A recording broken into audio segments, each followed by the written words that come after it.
It starts here. I think you represent Jesus through yourself, through your actions, through your interactions with people, and that makes them curious then about where this comes from. I really try to make my faith visible in every part of my life. If that's at home, at church, in my workplace as a teacher, or in my sport and my hobbies.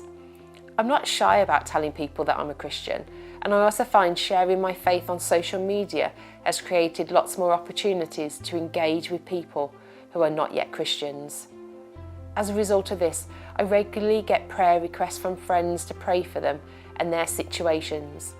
And I just need to be open and guided by the Holy Spirit to know what to share, or just to engage in those conversations and trust that God is part of the bigger plan. Yeah, I feel it's really important that we should be bold about our faith.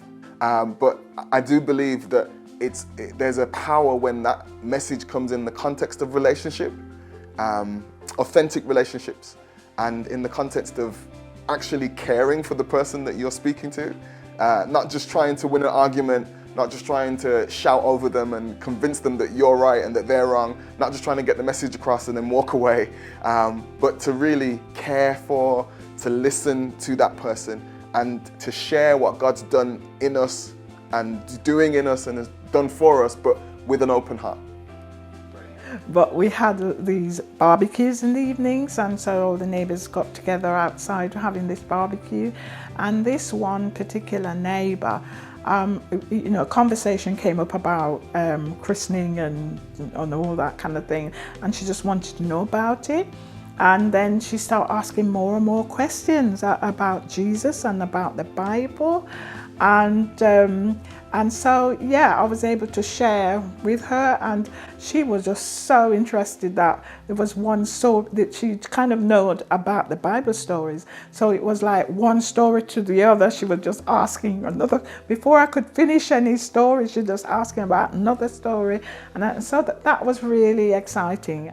It's a great message we have to share, isn't it? But ultimately, that doesn't make it easy to share. So it's a bit of a paradox, I find, in that sense. So I've helped out quite a few times on Alpha courses, and I've offered to pray for people. Most people in my work know I'm a Christian. My God's bigger than your God, I'm right, you're wrong arguments, they never really seem to work, because they might kind of answer questions in a way that makes you feel like you're right or that you've proved a point. But really, I wouldn't say that described as questions don't need answers, people do. And actually when you get to the root, when you start thinking, where's this question coming from? What's the desire that this question's being asked from? That seems to be what people really need. And so only through getting to know people do we get to learn those things.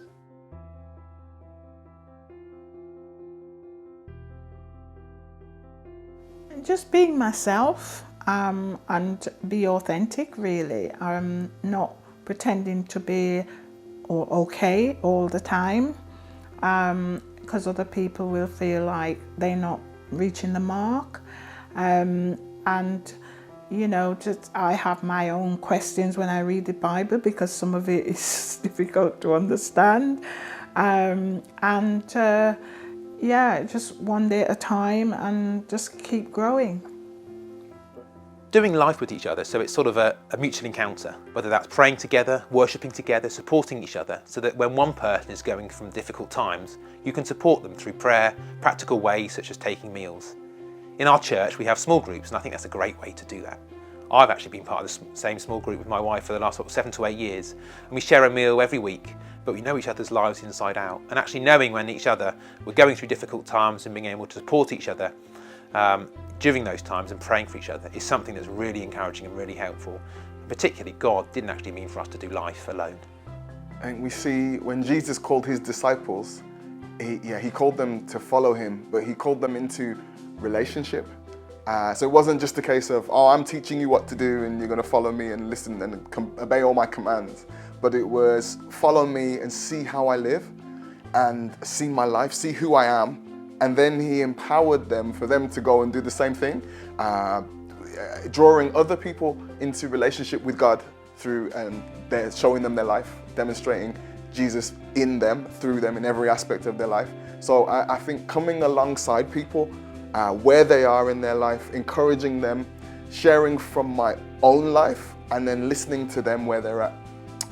Walking together alongside each other, going through the highs and the lows, and sharing from my personal experience and of the little bit of wisdom that I might have.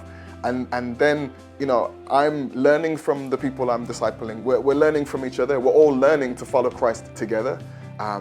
So going out for a coffee, going out for a meal, inviting someone into my world, and then being able for them to ask questions, being willing to have hard conversations, challenging each other, but all of it is just out of a place of love and true relationship.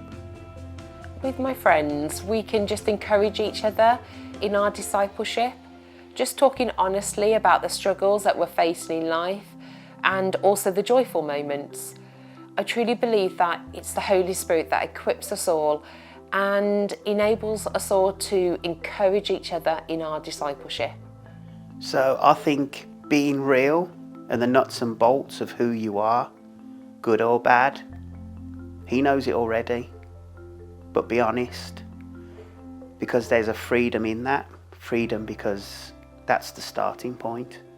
I think that we get to know people by spending time with them, don't we? You know, I know you as much as I've spent time with you. I got to know my wife through spending lots of time with her, and I think if we want to encourage people to get to know God and to walk with Him in everyday life, then encouraging them to spend time with Him is a great way of doing that. And whether that's through going to church or through quiet time or Bible study or hanging out with other people who are on the same journey, I think just encouraging them to spend time with Him is a good place to start.